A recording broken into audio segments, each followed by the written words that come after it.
Then, Excerpt from In Darkness by Nick Lake, page 37. On the night that the rebellion caught like a flame in Haiti, the slave named Toussaint swung down from his horse. It was a good horse. It had been a gift to him from his master, Bayou de Liberté. And despite its age, it still served him well. It was Toussaint's reflected a fitted horse for him to ride. He, like his horse, was old and had served his master well. Soon, though, there would be no more masters and no more slaves, or so Bookman hoped. As always, one or two people flinched when they saw Toussaint. He suffered the misfortune of having been born hideous, with a face so ugly that even his wife called him the ogre.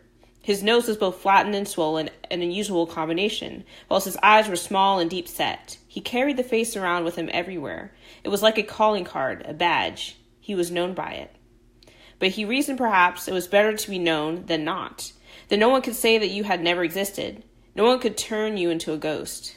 Since an early age, Toussaint had held the conviction that one day he would achieve something great, that one day everyone would know his name. Yet until now he had done nothing but heal the occasional sick person and tend his master's horses, which for the most part lived in conditions markedly superior to those of the sick people.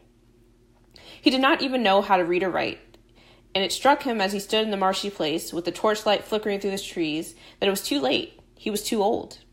Toussaint looked over at Bookman.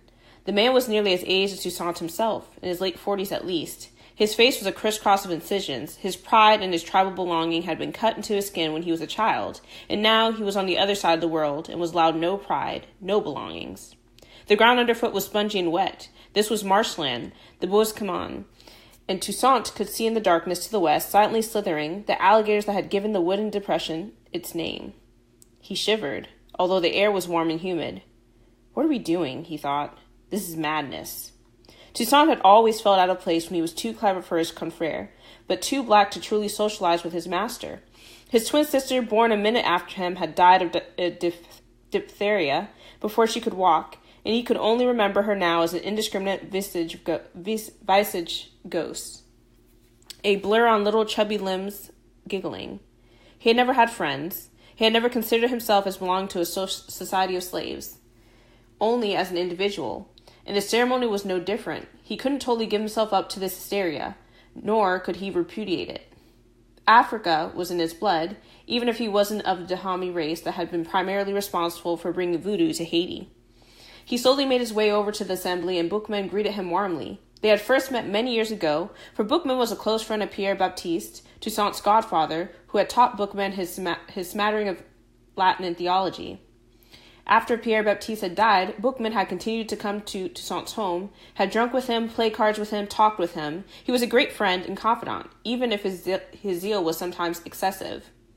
You should learn to read, Bookman always said, as I have. Then there'd be nothing to separate from these whites. You're just as swift of mind. There's nothing to separate me from them anyways, Toussaint replied, and I have no use for reading. He was master of horse, and was allowed the freedom to live in his own cottage in comfort. He had shared it with his wife until her death from consumption. Before that, he had been a shepherd. He had been granted the liberty to wander the hills unsupervised with the sheep. Why should I read? What happiness could it bring me? Still, he had to admit that it would be pleasant to read the French books Bookman had told him about. Rousseau and Raynal and so on. Raynal, according to Bookman, said, "Liberty is everyone's property." Raynal, too, predicted the coming of a Negro king, a man who would liberate the slaves and submit the fertile land of the New World to his furious vengeance. Bookman thought himself that king. Toussaint could tell. A dangerous idea, he thought, but he kept his tongue. Bookman could be fierce when aroused to anger, as when he first seen the silver cross around Toussaint's neck. "Why do you wear the Christ martyr on your person?" he had asked. "You who need only of the loi of your people to protect you." Toussaint had shrugged. His father had taught him to worship Christ and the one God, although they had told him that the loi were real too. Toussaint's father was Aranda, from the land where many of the voodoo loi had been born. Yet he had learned the Bible for his master. Toussaint knew that many of the slaves carried with them icons of Mary to stand in for loi Israeli Danto. It allowed them to worship her at the same time and let them conceal their true belief and pretend, in the eyes of the master, to practice a species of ignorant Christianity. In this way, were not the two faiths coming together. Toussaint hadn't said any of this to Bookman, though. He had just shrugged and said that Christ was the one God, which he knew would irritate Bookman and put an edge to into the conversation.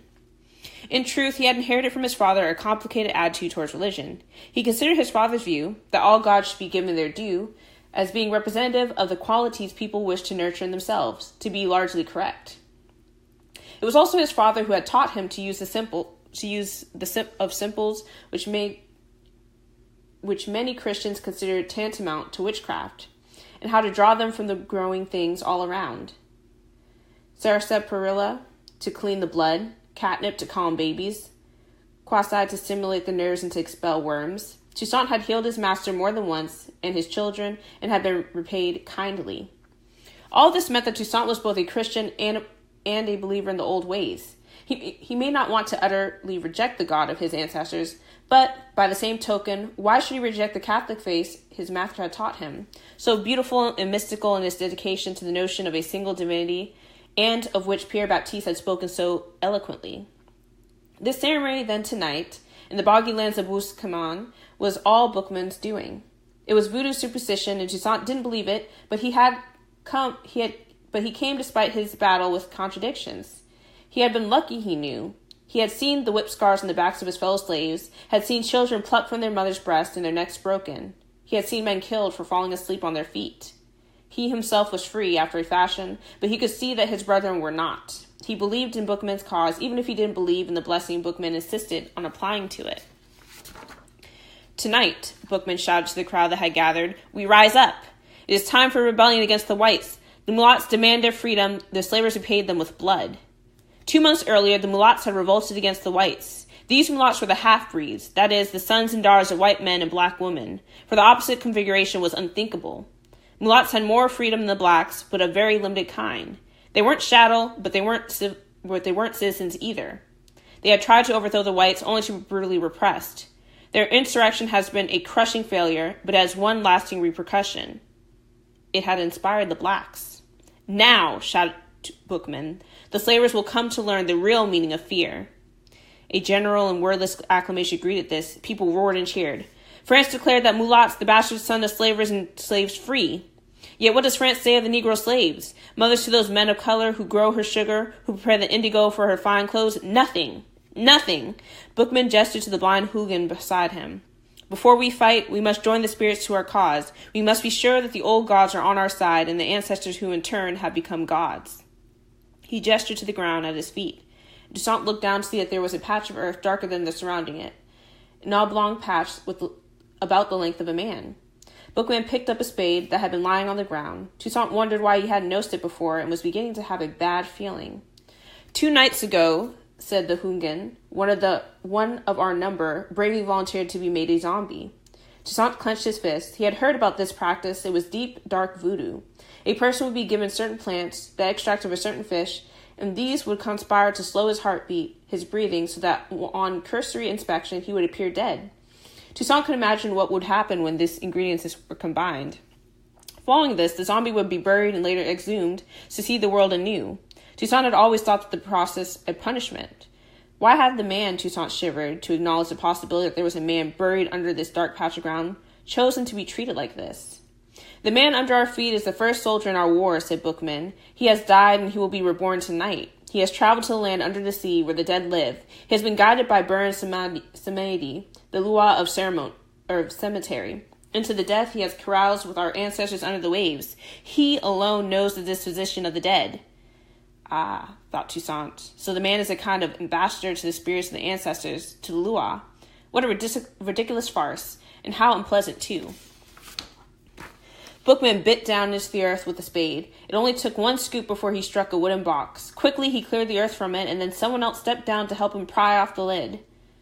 Inside was a man who looked to be dead, only his skin didn't have the pallor, nor his lips the blue tint that Toussaint had learned to associate with the truly departed. Bookman guided the hooligan's blind finger to find the man's face. On doing so, he took a vial from his coat, unstopped it, and pulled open the mouth, poured a liquid down the throat of the apparent corpse. With a great shudder, the man sat up in the box, coughing. Pure drama, pure theater, Toussaint thought. But at that moment, a cloud parted, and the moon shone down, and he found himself trembling like a superstitious pagan.